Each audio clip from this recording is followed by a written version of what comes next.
Apa yang kita anggap sebagai limbah bisa saja menjadi sumber daya. Pernyataan ini menunjukkan bahwa sesuatu yang sering kita abaikan sebenarnya memiliki potensi besar jika dikelola dengan tepat.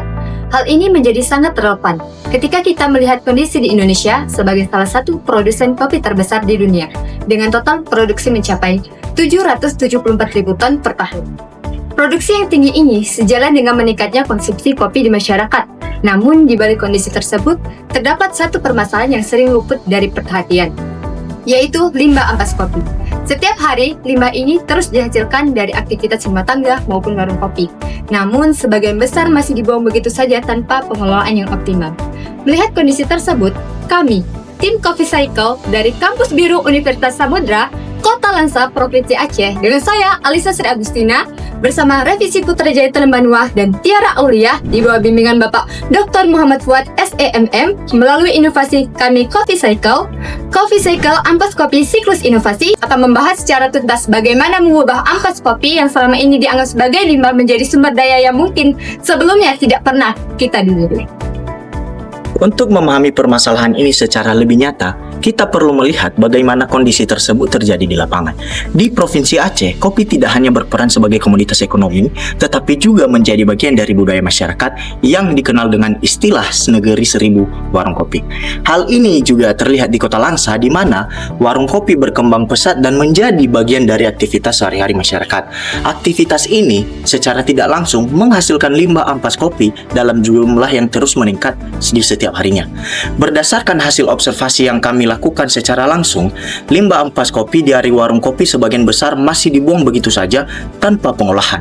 Jika kondisi ini terus dibiarkan, limbah ampas kopi berpotensi menimbulkan berbagai dampak negatif seperti bau tidak sedap, pencemaran lingkungan, serta peningkatan emisi gas rumah kaca akibat proses pembusukan.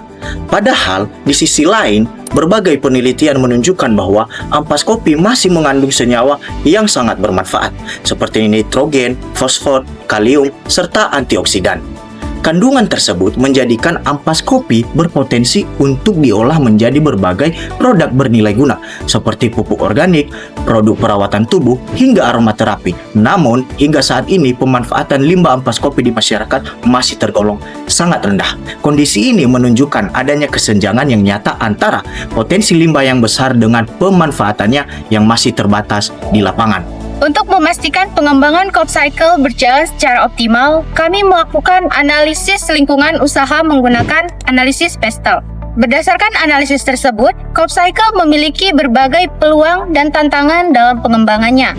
Dari aspek politik dan hukum, Coffee Cycle didukung oleh regulasi yang mendorong pengelolaan limbah secara berkelanjutan. Namun, diimplementasi di tingkat daerah yang belum optimal masih menjadi tantangan. Dari sisi ekonomi, biaya bahan baku yang rendah menjadi keunggulan, meskipun daya beli masyarakat terhadap produk ramah lingkungan masih perlu diperhatikan.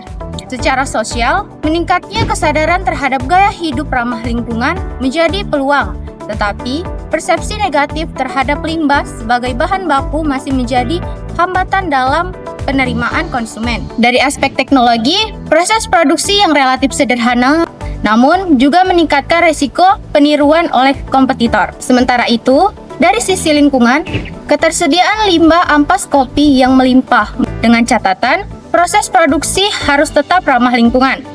Dengan demikian, Coffee Cycle perlu memaksimalkan peluang dan memitigasi berbagai tantangan untuk memastikan keberlanjutan usaha. Berdasarkan analisis lingkungan usaha tersebut, kami kemudian mengidentifikasi kebutuhan dan karakteristik konsumen melalui pendekatan Value Proposition Canvas.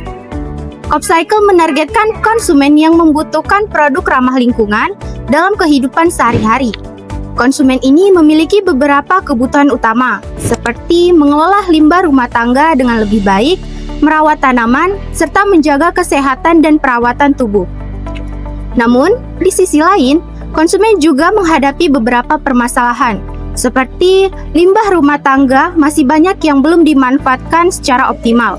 Sebagian produk di pasaran masih berbahan kimia dan beresiko bagi kesehatan, serta produk alami yang multifungsi dan terjangkau masih sangat terbatas. Melalui kebutuhan dan permasalahan tersebut, CopCycle hadir dengan menawarkan produk yang ramah lingkungan, aman digunakan, multifungsi, dan terjangkau. CopCycle mengembangkan usaha berbasis ekonomi sirkular dengan membagi pasar ke dalam 3 segmen. Pasar pertama adalah pasar pertanian dan urban farming. Pada segmen ini, CopCycle menghadirkan produk pupuk organik cair dan pupuk organik padat sebagai produk top.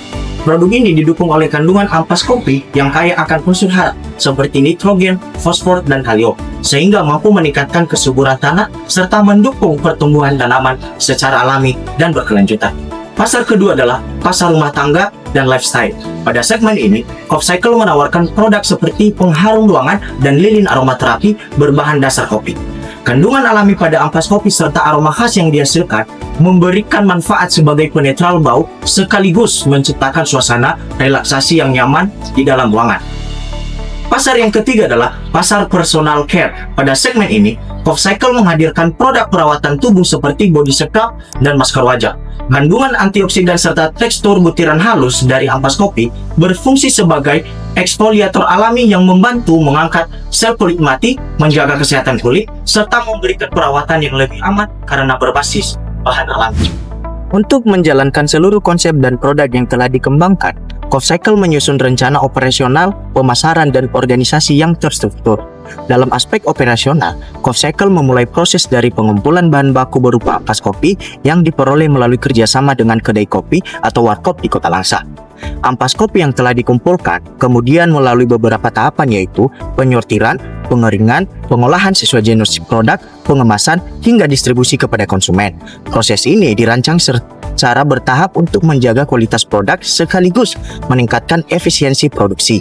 Dari sisi pemasaran, CopCycle menargetkan konsumen urban yang peduli terhadap lingkungan serta masyarakat yang membutuhkan produk alami dan terjangkau. Strategi pemasaran dilakukan melalui pendekatan digital dengan memanfaatkan media sosial seperti Instagram, TikTok, serta marketplace seperti Shopee. Selain itu, CopCycle juga menjalin kerjasama dengan kedai kopi sebagai mitra, tidak hanya sebagai pemasok bahan baku, tetapi juga sebagai media promosi langsung kepada konsumen. Strategi ini diperkuat melalui edukasi kepada masyarakat mengenai pentingnya pengelolaan limbah dan penggunaan produk ramah lingkungan. Pada tahap awal, CopCycle difokuskan pada pengembangan pasar di Kota Langsa dan wilayah Aceh sebagai basis operasional utama.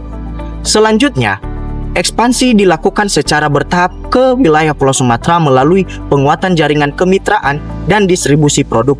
Hingga pada akhirnya, CopCycle menargetkan perluasan pasar hingga skala nasional. Untuk mendukung keberlanjutan usaha, CopCycle menyusun perencanaan keuangan yang terstruktur. Dalam menjalankan usaha ini, CopCycle memerlukan investasi awal sebesar Rp7.050.000 yang digunakan untuk pengadaan peralatan produksi, peralatan pengeringan, serta kebutuhan awal pemasaran dan distribusi. Modal tersebut diperoleh melalui kombinasi sumber pendanaan, yaitu 15% dari modal pribadi tips sebagai bentuk komitmen awal, 50% dari program pendanaan kewirausahaan mahasiswa, 20% dari mitra strategis, serta 15% berupa dukungan dan finansial seperti penyediaan bahan baku dan fasilitas produksi. Dalam perencanaan keuangan, CopCycle menetapkan harga jual produk berdasarkan perhitungan harga pokok produksi atau HPP dengan mempertimbangkan margin keuntungan yang kompetitif, yaitu berkisar antara 27% hingga 58%. Produk seperti masker wajah dan pengharum ruangan memiliki margin tertinggi, sementara produk pupuk organik cair berperan sebagai produk dengan volume penjualan tinggi. Di sisi kelayakan usaha, CopCycle memiliki waktu pengembalian modal atau payback period sekitar 1,72 bulan. Selain itu, nilai return on investment atau ROI mencapai sekitar 698% per tahun yang menunjukkan bahwa usaha ini memiliki tingkat profitabilitas yang tinggi. Dengan kinerja keuangan tersebut, CopCycle dapat dinilai sebagai usaha yang layak, menguntungkan, dan memiliki potensi untuk dikembangkan secara berkelanjutan. Di balik itu semua, pada akhirnya CopCycle bukan hanya tentang mengolah limbah, tetapi tentang bagaimana kita melihat peluang di balik sesuatu yang selama ini kita abaikan. Dari ampas kopi yang sederhana, kami percaya dapat tercipta nilai, manfaat, dan perubahan nyata bagi lingkungan serta di masyarakat. Sebuah langkah kecil yang kami mulai hari ini untuk masa depan yang lebih berkelanjutan. Bersama dengan CopCycle, limbah jadi sumber daya.